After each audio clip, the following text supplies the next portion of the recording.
for Straight Talk Live with renowned radio pioneer Edna Howell-Parrish, the television show and podcast dedicated to presenting thought-provoking issues and opinions with the goal of challenging listeners to re-examine their assumptions and expand their opinions and give thought to new ideas and concepts to better their lives and the lives of others. This is your opportunity to participate in making the world better. So without further ado, let's get ready for Straight Talk Live with your host Edna Howell-Parrish.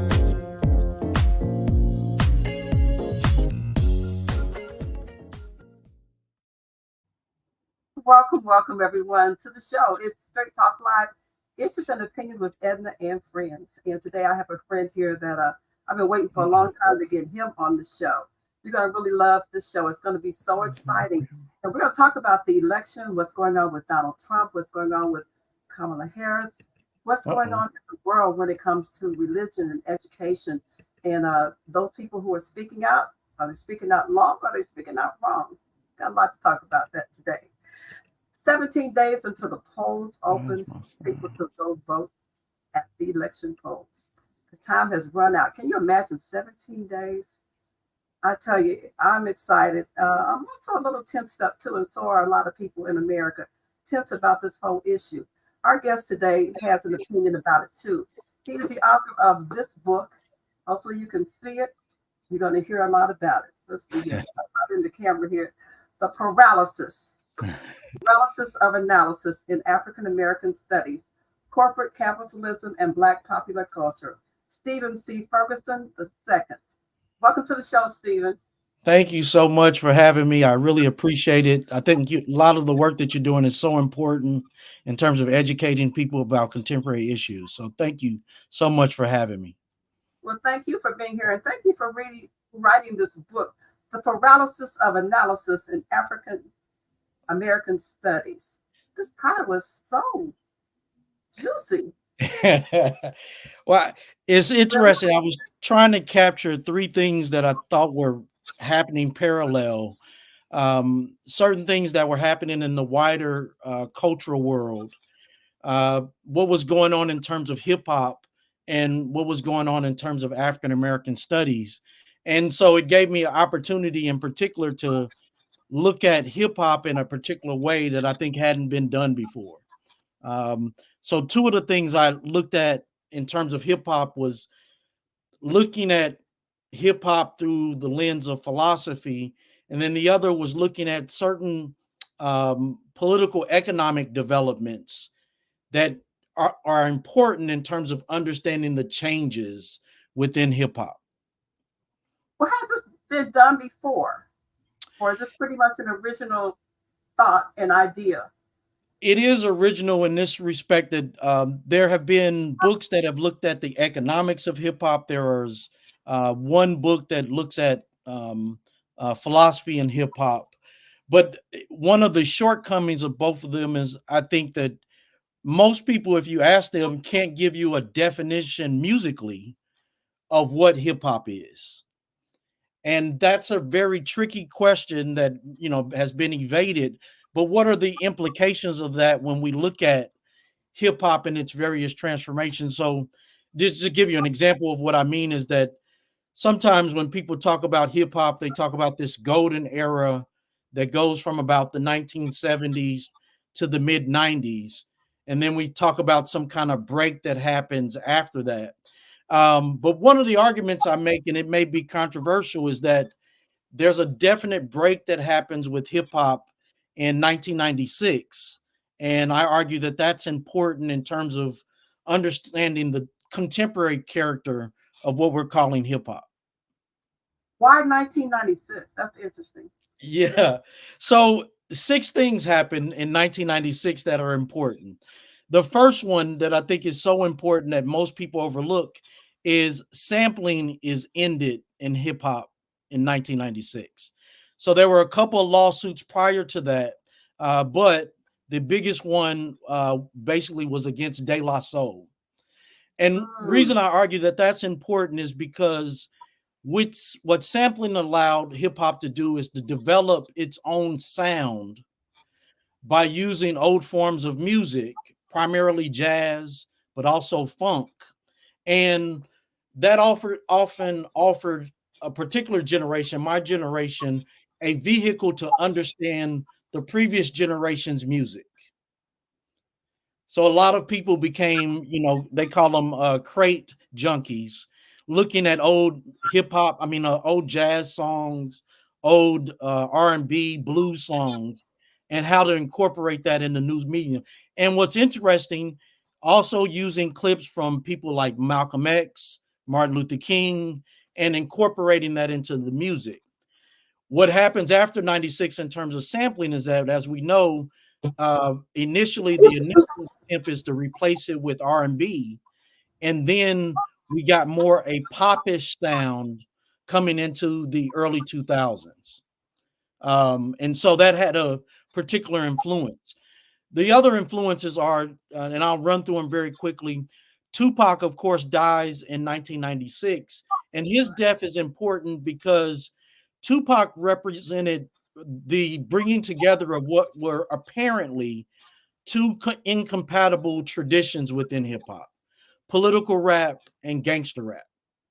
And so, what Tupac in his later career basically gave hip hop or gangster rap, it gave it the appearance of being more political or being politically progressive when it actually wasn't. Hmm. So I know you have tons of questions. We can talk about each of those. That's pretty interesting because I never looked at it like that. So you killed Tupac, but you didn't kill the music. It continued on. So these are the other important elements. The third element in 96 that's important is in 1996, that's the first year that gangster rap actually outsells other subgenres. So imagine that when you look at the Fugees, for example, I think that's the year. Fugees and Nas were outsold by Snoop Dogg and Tupac.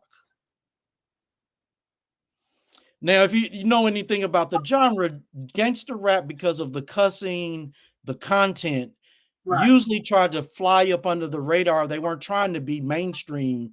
In fact, that was sneered upon.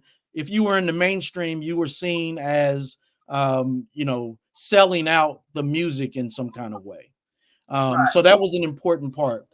The other part, and these are interrelated. One, you start to see a clear decline in terms of the number of women who are participating in hip hop as rappers, producers, and the like. And a lot of that is driven by the fact that, and this is the other point, as corporate capitalism comes in to take over these smaller labels, the only way that women could get into hip hop is if they were tied to particular cliques or, groups, what have you. So an interesting example is that someone like the Lady of Rage, who was signed to Death Row Records, her album was scheduled to come out, but she couldn't get any of people like Snoop Dogg or Tupac to get on her record. One, because Tupac had been killed. Snoop was leaving the label. Death Row itself was falling apart. So when the Lady of Rage's album comes out, it's just flops. But it was a good album for the times, but it flops in that way because her destiny was tied to Death Row Records. Wow.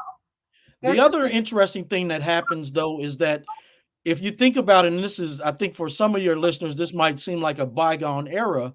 Most of us used to listen to hip hop through the radio. True. But what happens with the passage of the Telecommunications Act, 1996, is it opens up corporate monopolies to be able to take over radio stations locally that they weren't able to do. So iHeartRadio became one of the big radio stations that were buying up. And as people started complaining, every station you could listen to, it was playing the same thing at the same time. It was programmed radio. Why that's important in the long term, though, is that it opens up the door later for companies like Apple Music, Pandora, and Spotify to come in and fill the void, because now you can craft your own individual playlists as long as you're willing to pay for it. Mm, So mm. public radio gets displaced by corporations, and it changes the character of what's being played, because behind all of this, the major record labels are paying people to play their songs and whatnot. So it's Absolutely. all of these developments that shape hip hop. So it kind of brings us into the discussion today with our topic. How do you see the roles of corporate capitalism and pop culture playing out in this election that we're getting Um, ready, that we're into right now? yeah, so I can see that now. yeah, absolutely. So I think we're looking at a political culture that's basically being driven by social media. And what that means is, and we've seen it the last 3 months, and everybody's kind of burned out at this point, continual amping up of controversy. So, what do the cable news networks? They have 24 hours to talk about the same issue all day, but they're always trying to find these got you moments where a candidate makes a mistake, and then they talk about that for the 24-hour news cycle. Yeah. But it also has limited our understanding of what are substantive political issues in this respect. If you think about the communication technology we have, the iPhone, laptops, the access to the internet, I can go on to there right now and I can pull up information right now about how much nuclear energy France or Germany is using right now. Literally, the technology that we have could tell you where particular food deserts are at in our communities. But that's not part of the wider conversation when we look at politics. It's who's for democracy, who's against democracy. But we're not talking about wider issues, as we were talking about earlier. How does this relate to hip hop, for example? Why is it that the big time hip hop artists, like an Ice Cube, a Jay-Z, or a Beyonce, haven't come out in droves to support, either candidate, wherever they stand? And part of that is that these entertainers now have understood that you don't get invested in politics because it will destroy your career. But the And last election, well, let's go back to Obama when he was campaigning. I mean, that's what drove his campaign. Was the Jay-Z's, was the hip hop artists. the difference here, though, I think, in what's changed in just a small amount of time, is that if you have a little bit of capital, let's say, for example, like a Jay-Z or a Beyonce, so much of your investment is tied up into, social media, these other venture capitalist interests that are trying to promote digital technology. Yes. And the reason is that when if you take the long view and you look at the last 50 years, from Reaganomics till now, part of what happened in the 1970s, but coming into the 80s, is world economic growth began to slow down. Yes. So what they've been trying to sell you is that we need smaller government, but the hope is that this technology would provide some kind of bump in terms of economic growth worldwide. The dilemma is that it doesn't provide that kind of economic growth. And here's the biggest reason. The biggest reason is because the tech sector wants the federal government to pay for the infrastructure that's needed for the development of this technology.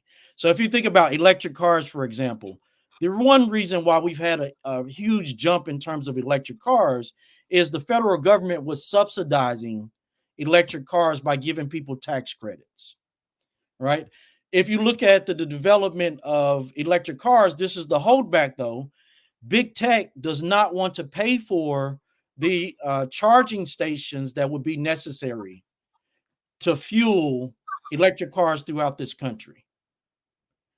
So part of the wider debate that we're having here is about, should tech be regulated because it's not offering huge amounts of profits in the way that they keep promising, or should we still allow it to kind of be free ranging, unregulated? And that's, I think, the central debate that's underlying the debate that we're having now. So a lot of the reasons why a Jay-Z and maybe even a Beyonce and other people aren't coming out is because so much of their money is tied to the tech sector. And so they carry the same kind of conservatism about that that's tied to the tech sector.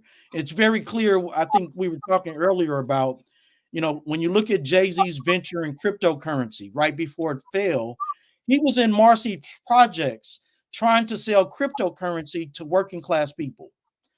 Now, if you got that kind of money to invest with working class people, there's tons of things that you could spend that money on rather than trying to hustle them the way that a Donald Trump tries to hustle people with his Bitcoin now. He has a Bitcoin right now, right? That's what I understand. I understand that his young son uh, is also in that market as well. So yeah. Right. And to be honest, Trump is a perfect avatar, and Elon Musk are perfect avatars for this kind of social media because they're selling you something that really doesn't deliver that much in terms of its overall productivity. Um, I think if you look, just as a last example, it always struck me as odd when you think about a company like Uber that we call it a taxi company, but it doesn't own any taxis. What it owns is a platform. And basically, it's selling a platform. What most people don't recognize is that Uber is actually existing at an economic loss. It loses money every year. But its goal is to wipe out the competition in the taxi service industry so that it can take over and have monopoly control over the industry. So that's capitalism in itself. I mean, it works. Exactly. Our guest, ladies and gentlemen, this afternoon, Dr. Stephen Ferguson, and he holds a bachelor's degree in philosophy and history with a minor in Black Studies from the University of Missouri, Columbia, a master's and doctorate in philosophy from the University of Kansas.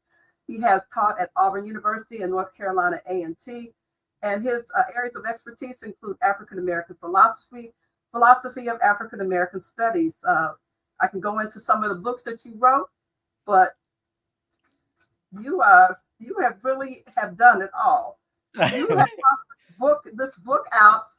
What kind of reaction have you gotten from your students about this book? I think they would find it pretty interesting. Yeah, it's kind of a weird truism that a lot of this grew out of the classes I was teaching primarily, at North Carolina A&T and North Carolina State. Um, you know, this is the really interesting thing is that even though this recently came out in 2023, and this was one of my hesitations about writing it, and for a lot of the students, it's already dated. Okay. And that's because things are moving at such a fast pace and they're being overexposed to so much information. I call it like an entropy of information. The problem for the contemporary generation, and this will be a problem for future generations, is how do you analyze all of this information and put it into political use? And I think that's the big challenge we face for the younger generation is that we're actually going through a transition that I think in the long term it may auto correct itself, but clearly in the last 20 years, at least since No Child Left Behind, we've seen a drastic decrease in terms of reading ability, engagement with the readings, writing ability, thinking ability. And some of this is intentional. And some of it is, as I think as parents and as adults, we don't quite know what to do with the technology yet. I often joke with my son that his generation was the first experimental generation. We gave them leap pads when they were kids. This is the early 2000s, and we thought that leap pads would give them an advantage in terms of education. And we went along. We got them cell phones, we got them laptops, But the reality is that we just turned that generation into consumers, and they don't have a critical outlook when it comes to consumerism, because that's become a central part of their childhood and their teenage identity. And so that's what we're struggling with, I think, now, is how should we relate to this new technology? Well, and then you look at the people that are running for office in this campaign. You know, you got the way aged out, and I don't like this ageism stuff. You know, I'm in this booming generation, and my booming is about to boom out. But Donald Right. Trump, how much does he really understand the technology world? Kamala Harris understands it a lot better. But you Right. see, I mean, you could just see how he was in one of his campaigns this week, where he really didn't know what to do. So he said, "Well, let's just stop talking and play some Just music." stop talking. And then You're he right. started playing music that was like unrelatable and Right. to the audience that was there. But then he was singing opera and trying to be a conductor in the music. So does he really understand this generation that where he wants to go into office and become the president? Would he really understand what he was the president of and where he needs to lead the country to? Yeah. I mean, there's no doubt that Trump has become a kind of avatar for white right wing populism, but he's also been used by the tech industry, and you can see the alliance with Elon Musk. But when you look at who's backing JD Vance, it's Teal. Yeah. So there's a huge corporate technology sector that is supporting, the conservative wing of the ruling class in this country. But if you look at this is where we should be cautious in terms of the Democratic Party. And I'm not, saying one way or the other where people should go.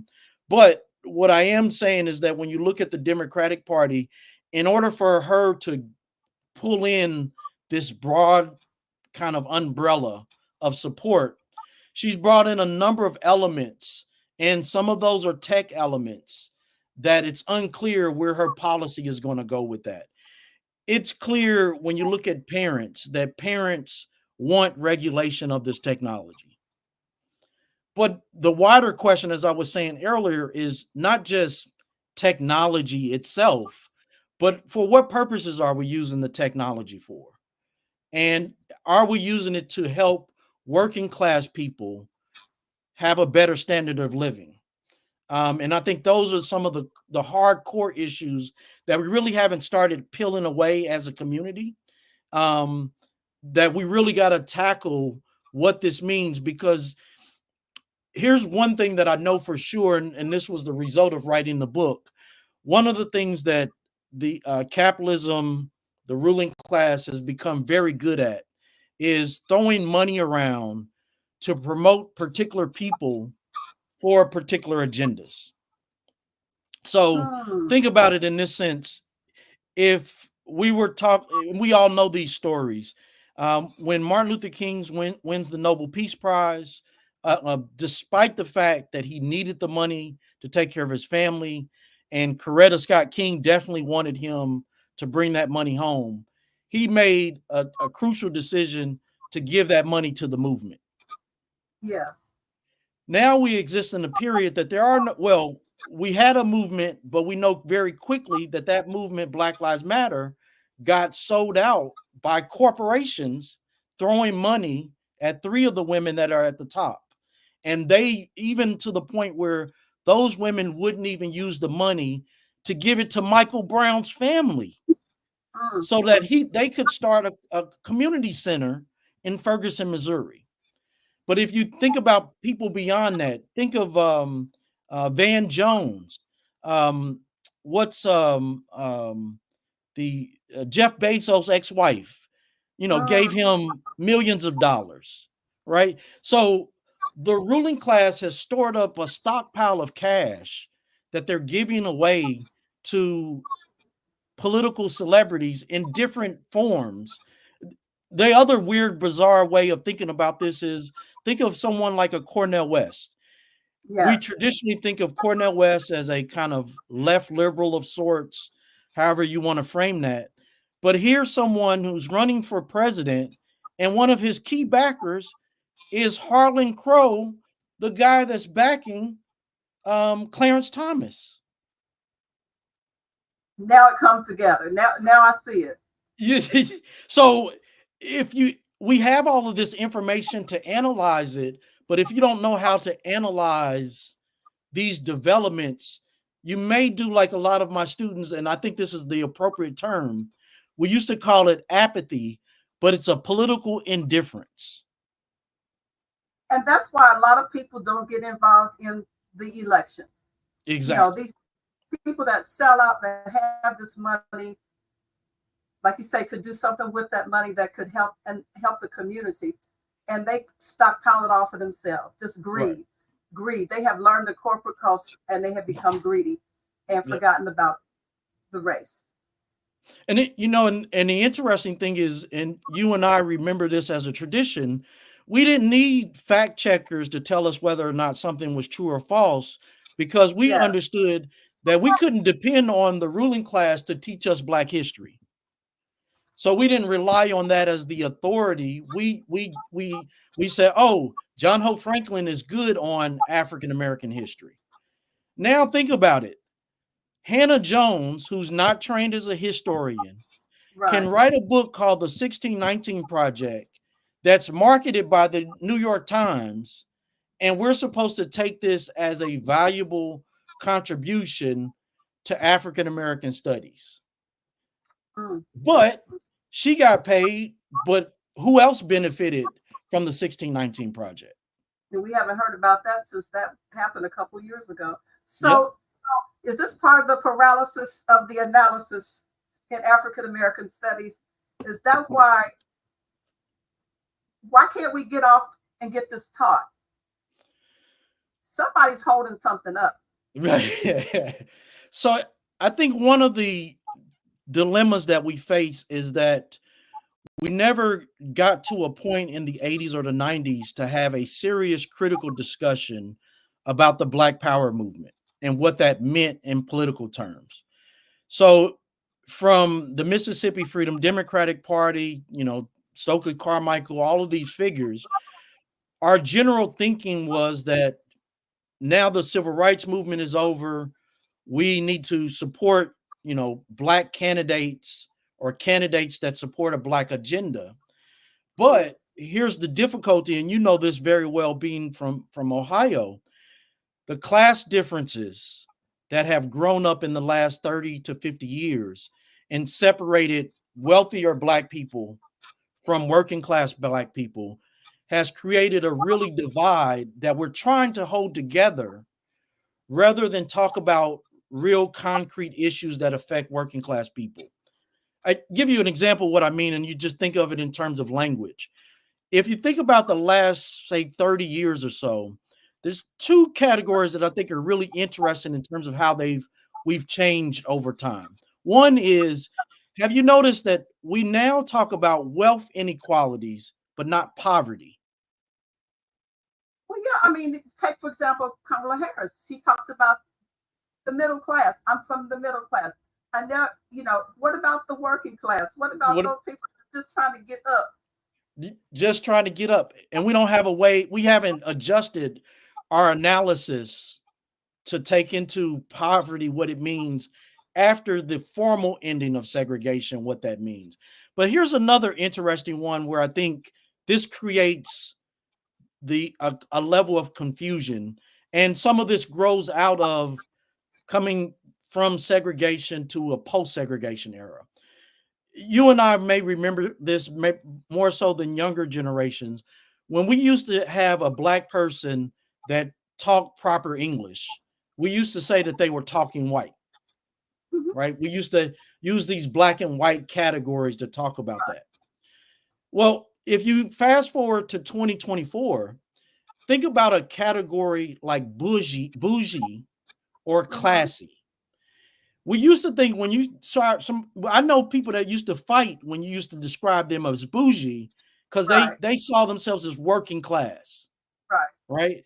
Now, bougie is a positive term, but people don't know the negative character of that it refers to the bourgeoisie, those Exactly. people who own corporations, they Right. own the means of production. They don't know that. The other one that's interesting is, and it is tied together, classy, rather than talk about class as an objective economic category, right? Working class, middle class, upper class. Now we talk about, well, I'm classy. That's the dominant way in which we talk about it. But the other interesting one is ratchet. And I talk about this in the book. It's so interesting now that being ratchet has been characterized as a good thing now. So you think about it where we've had this slew of movies, Tyler Perry movies, Ice Cube's, the barbershop movies, in which what the ratchet behavior that we used to associate with the Moynihan Report in the 60s now has become positive.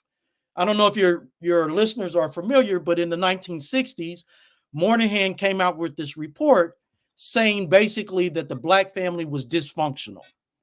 And that's the reason that there's more crime in the black community. That's the reason black people couldn't get jobs. And a number of African American studies scholars came back to challenge Moynihan and pointed out that the two-parent household had existed since the ending of slavery.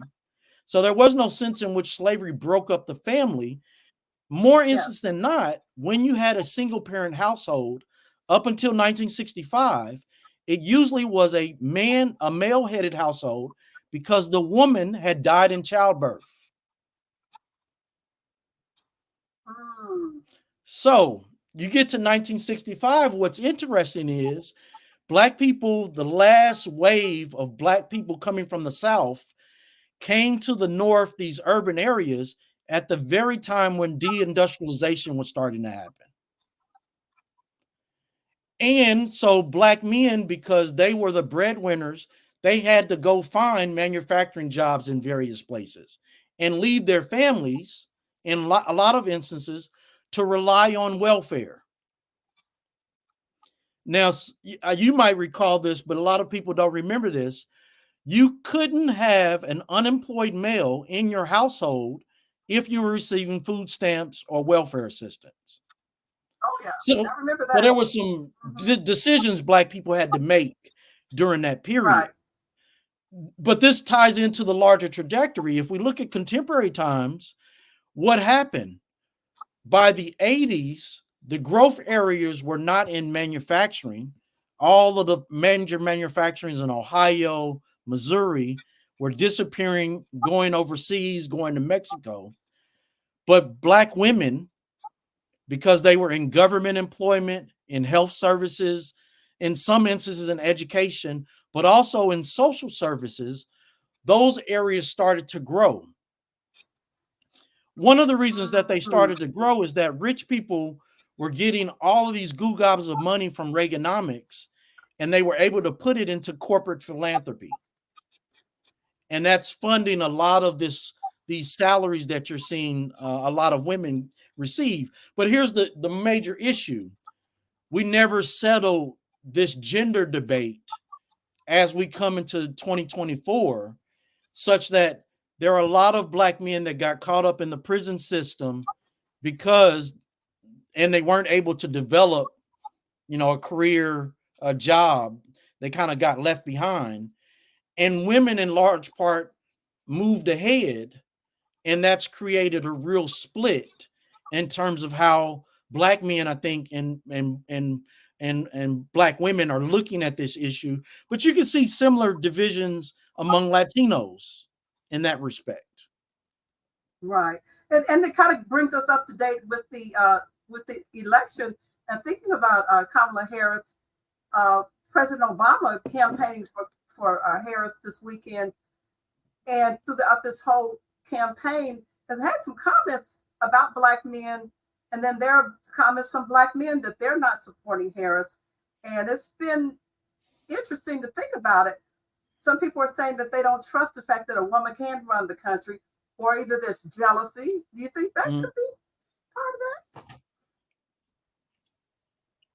Yeah, I watched, absolutely. yeah, he really dressed down some black men, and they did not like what he had to say. Well, Um, I'll be honest with you. Some of it is because, as you know, Barack has a history of talking down to black people, and you know that there's a long history to that, and a lot of us remember that history of, um, what he did to Reverend Wright, Jeremiah Wright, all of these kind of yeah, issues. his pastor, Yeah, standing in the middle of the stream, that's right. But I do think the other side that, and we haven't had an honest conversation about this, there's always been a conservatism among African Americans. And we can trace this all the way back to Booker T. Washington. The big difference, though, is that the contemporary black conservatism looks progressive. So, for example, I find that a lot of people uh, are reluctant. Oops, come on. Oh, they're reluctant to characterize Ice Cube as a black conservative. And if mm-hmm. you, this is interesting because I was curious about this when I was writing the book. I went back and looked at, because they were doing studies, how many rap songs made reference to Donald Trump, and there were like, this was like 2016, 17. So there were close to 300 rap songs that made His positive associations with Donald Trump. Now, it makes sense if you grow up in New York, especially in the 80s and early 90s. Donald Trump was seen as this kind of mega superstar, wealthy person. But then you have to go, well, how do you weigh that against his statements and his full page ad against the Central Park boys? right, How do you weigh that? But let's also remember that there was another wave of black conservatism that took shape with Clarence Thomas, but also the Million Man March. And so there's a residual kind of sexism that we haven't grappled with as a community. And as I was saying earlier, a lot of this stems from the fact that after the ending of segregation, we never had an honest conversations with ourselves about what equality would mean within the family. mm, And that doesn't have to be, as anyone that's been married knows, that doesn't mean that everything is 50-50, mm, or you don't turn everything on the head where only men cook now and women don't. right, It means that we have to rethink these archaic roles that we had in terms of gender, and rethink how we're going to relate as a family in terms of and how we're going to teach our children what these roles are going to be. Um, but as I said, a lot of that stems from, in a very good sense, my father grew up in a generation that was very much tied to the manufacturing. You worked hard right, right, back, and as you know, prior to the 60s, it was a tradition that a lot of men felt that it was their pride to kind of work one job. They didn't want their wife to work, because not because necessarily they were being chauvinist, because they also understood that a lot of black women that were working as domestic servants were sexually harassed and right, abused. So this wasn't just an issue of chauvinism, but it was a very complex relationship that we were coming out of the segregation era of. And we never got beyond this point that black men had to be the head of the household. And that's created some cultural tensions. But think about it in another way, and what this meant. Coming after the deindustrialization, if you were going to get ahead as a working class family, You needed two incomes. Right, right. And I That don't was know how never. my I don't know how my parents did it, but my mom didn't work, but we grew up in a household with 9 children. My mom didn't work, but my dad, and he wouldn't take any handouts. He didn't want the support. He was the man. He took care of the family. And right, I was raised under that. So that's what I expected because, right, that's how that, I was raised.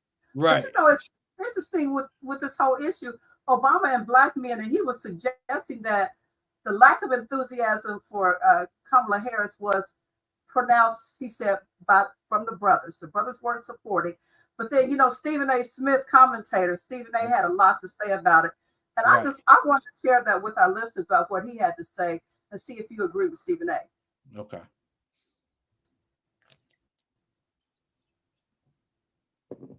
Obama spoke directly to all men who may be considering not voting or voting for Donald Trump in this election cycle. Before I want you to exactly. I've got a problem with that because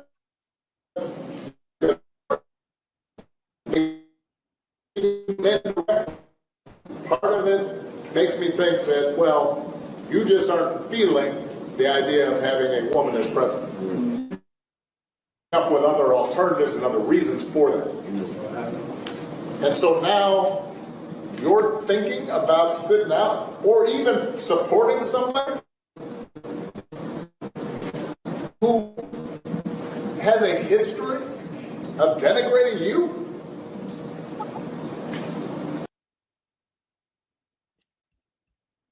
I'm going to take that off because it seems like it's not going to play right. But Right. that's where he was just kind of dressing them down around the whole issue of not supporting Kamala Harris. And is it a generational thing? Is it not that important to get a black woman as president for some black men? Or do black men really care? Are they really coming out to support Harris?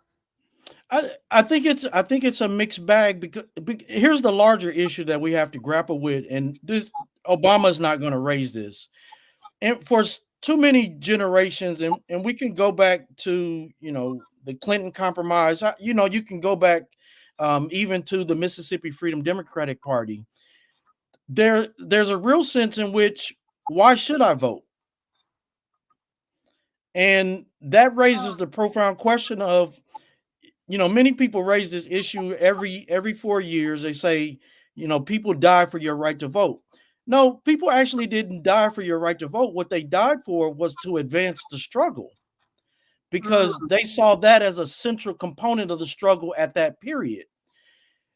Now that we've come to the point where now we can elect, a black president, Barack Obama, and you can see the same thing with the presidential candidate Harris. I think one of the issues, and the sexism issue, is very real. I'm not discounting that, but I do think that there's another sense in which people are concerned about what is the value of voting, and this for me is where I think we got to really, to go back to the title of my book, The Paralysis of the Analysis. I do think there's a really clear sense in which we have to rethink how we think about politics again. There was a period in which we saw politics as grassroots politics. We wanted to change things in our community. And we traded that in for electoral politics and brokerage politics because we thought that if we, voted in people who said that they were for black people, then, it would advance the black cause. But as you have reported on here, and a number of your guests have reported, look at the sad state that the Black Congressional Caucus is in. They do the bidding of the Democratic Party in general, and their policy towards Africa is incredibly backwards. It's not promoting the interests of African countries. Where's the Congressional Black Caucus on the immigration issue? Right? So you can see the kind of bankruptcy in terms of elected officials that would make the average person, who I think they use this term now, they call them the low information consumer. You know, if you think about it, and we've talked about this before, there's a lot of people, if you just walked up to them and said, you know, what is gerrymandering? You know, what is so and so? They don't have a lot of knowledge, but they have access to it through their phones or their laptops. Now here's where it's weird. You and I can remember a period in which, particularly during the civil rights movement and the Black Power movement, that you had to know how politics operated if you were trying to get stuff done. And a lot of good came out of that. In places like Dayton, Ohio, model city programs were able to come out of it. In Kansas City, where I grew up at, there were housing bonds that allowed for my mother, who was a single parent, to be able to buy a home, right? So there were ways in which we fought the system, and we didn't have to be inside to fight the system. Exactly. Now we're in a position now where, because of the goo gobs of money that wealthy people have, you have to literally be leery of everyone that's on television, because the reality is that they more than likely are getting funding through corporate philanthropy. Yeah. Van Jones, you go through the list. There's no way that Van Jones got the amount of money that he got from Jeff Bezos' ex-wife, and there wasn't a quid pro quo in terms of expectations politically. That's the brokerage. I'll give you this money, but what are you going to do for me, right?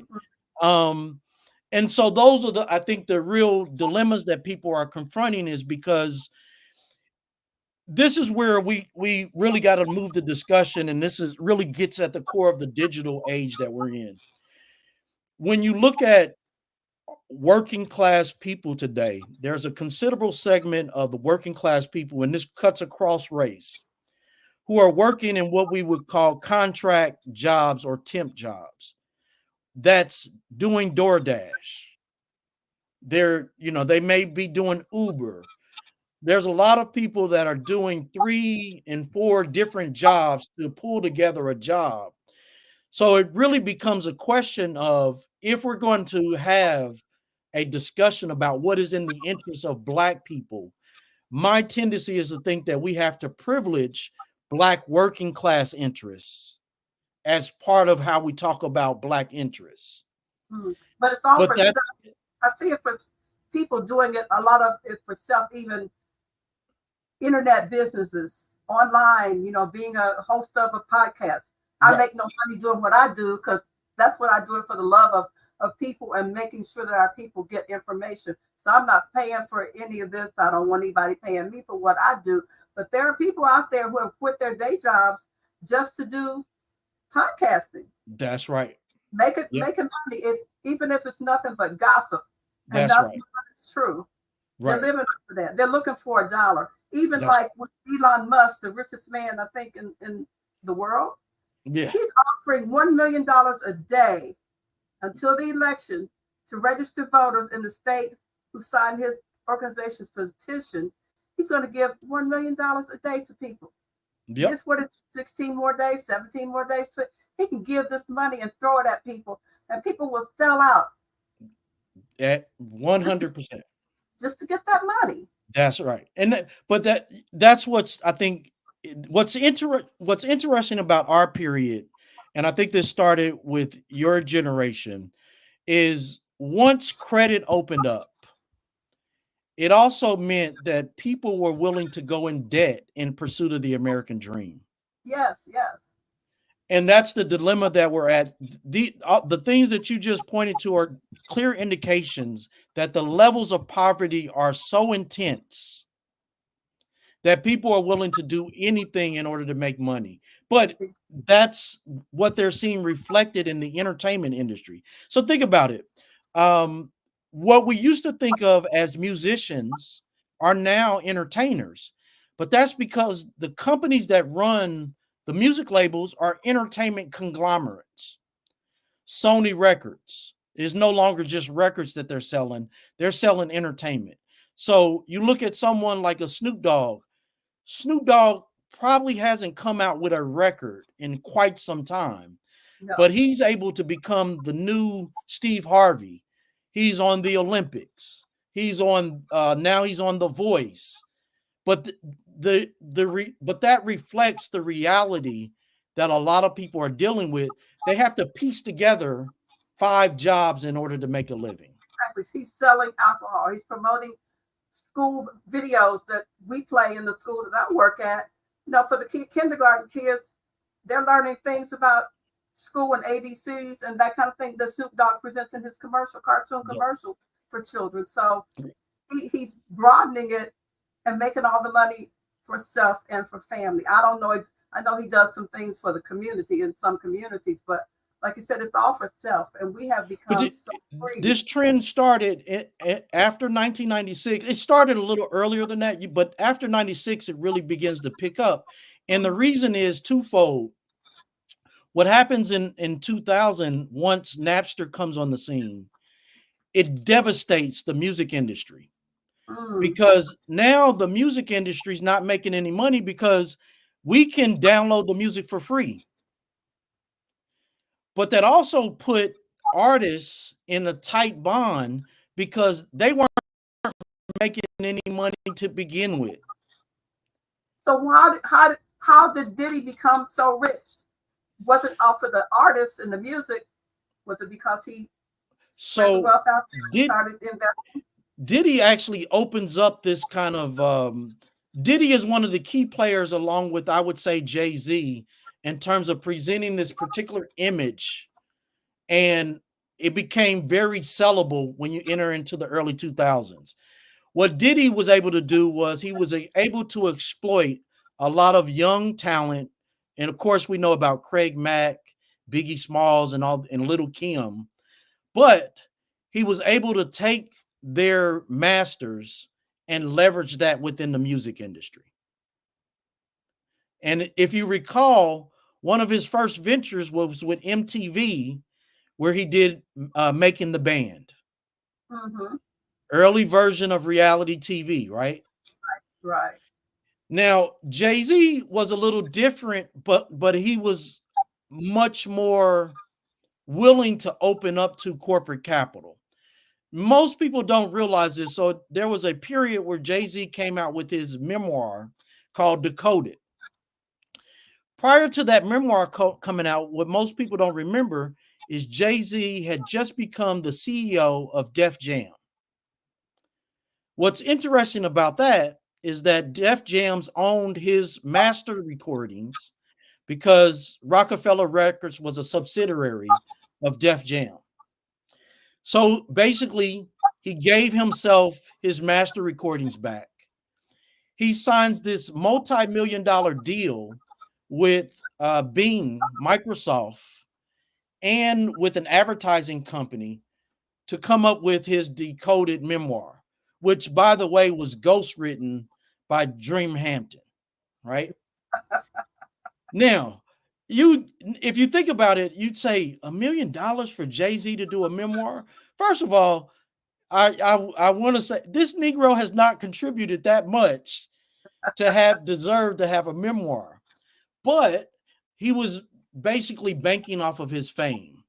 Yeah. And what he did, and this is very short, what he did with this collaboration with Bing and this advertising company, Drago, I think is the name of the company. What he did was they set up an advertising campaign, and this is what Bing was interested in finding out. How much money did they need to invest in order to increase the number of people that would use their internet service? That was all they were looking at. That was their analytics. For Jay-Z, what they did was they took every page from his memoir and they put up every page in a significant part of the country, if not the world, as advertisement for the book. So, for example, there's a famous photo in which they take a page from Jay-Z's book and they put it at the bottom of this famous hotel in Miami. And they they manufactured towels that had the lyrics from his song on the towels, all wrapped out around the pool. And that was the advertising campaign that they did for every page of his book before it came out. Now, what's the goal? The goal is to get Jay-Z to be #1 on the best-selling authors list for his memoir, so that the publisher can recoup their money. Bing recoups their money. Jay-Z gets rich off of it. And everybody else thinks that this is a conversation that we have to talk about for this month. But that's how the media is swaying public opinion, is they're just looking at the analytics to see how you move people's public opinion. And so here we go. I mean, it answers the question here. Yeah. So the black male thing is just being swayed in that way by social media.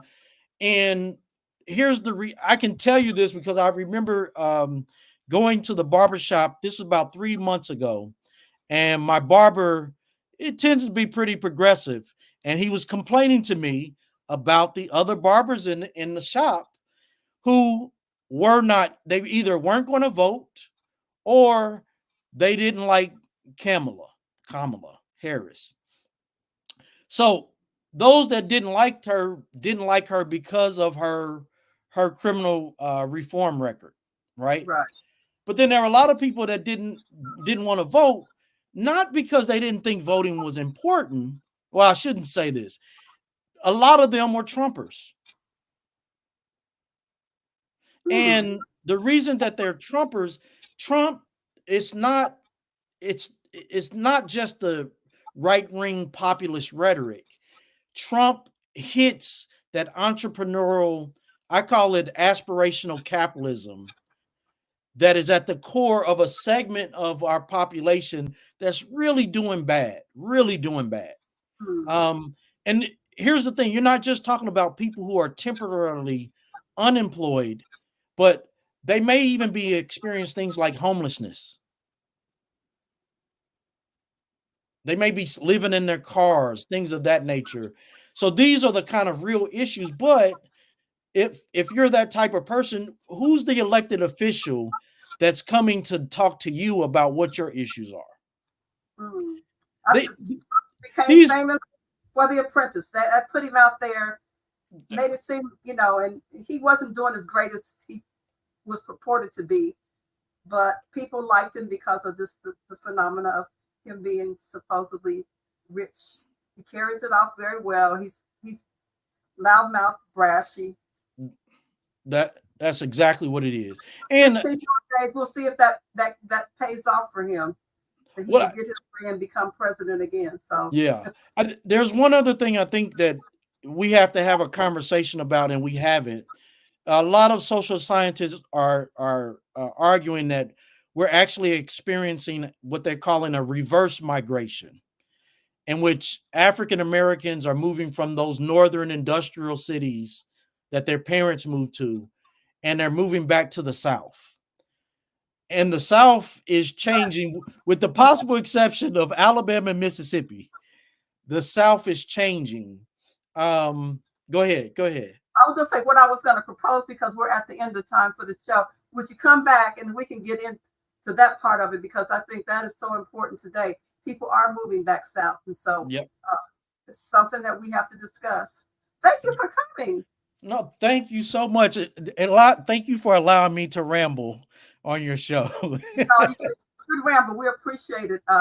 Your book, I hope people, pick it up. I hope students get a lot from it, and then we'll have you back on after the election to dissect what happened and then talk about going south again.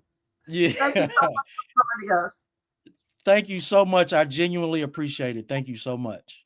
A shout out to your friend, Dr. John H. McClendon III. I would.